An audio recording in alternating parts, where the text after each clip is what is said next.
I had always believed in my marriage to Sarah. We had been together for over 10 years, shared a home, raised 2 kids, and built a life that, from the outside, looked stable and happy. But over the past few months, I began noticing subtle signs that something was off. Late nights, secretive phone calls, evasive answers about her whereabouts. I tried to brush it off, convincing myself it was stress or work, but a small voice in my gut warned me otherwise. The truth hit me like a thunderbolt one evening. While going through some files on our shared computer, I discovered messages, photos, and emails confirming that Sarah had been cheating on me. And the man wasn't just anyone. It was my own boss, someone I had trusted and respected for years. Shock, disbelief, and rage coursed through me, but I knew I had to respond strategically. This betrayal was deep and personal, and I couldn't allow impulsive emotion to dictate my actions. I decided to act calm and composed, pretending I knew nothing. Sarah had no idea that I had uncovered the affair, and she continued her deception openly, believing she was untouchable. Meanwhile, I began meticulously collecting evidence, screenshots, emails, timestamps, and details of secret meetings. I knew that when I finally confronted her, it had to be absolute, irrefutable, and irreversible. The next step was legal preparation.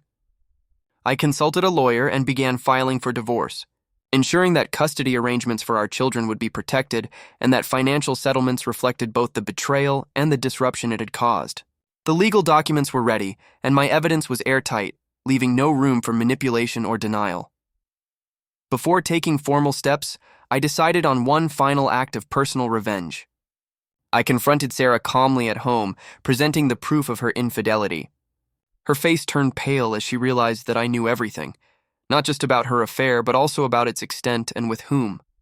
She tried to explain, stammered, and begged for forgiveness, but the evidence was overwhelming. There was no room for lies, excuses, or manipulation. I didn't yell. I didn't throw things. The power was in my silence, and the evidence laid out clearly before her.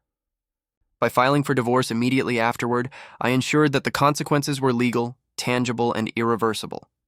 Custody of our children was secured, financial arrangements were finalized, and she was left to deal with the fallout of her choices. Then, I did something even more decisive. I ghosted her. I stopped responding to calls, messages, and attempts at manipulation. I moved out with the children, established a new routine, and removed her influence entirely from my life. Sarah had gambled with trust, marriage, and my respect, and she lost completely. My silence, combined with legal action, was my ultimate form of revenge. She had no chance to twist the story or regain control. In the weeks that followed, I focused on rebuilding life with my children. Stability, emotional security, and normalcy became priorities. Friends and family supported us, reinforcing that strategic, calculated action is more powerful than impulsive rage. Sarah's affair and the consequences of her choices became widely known.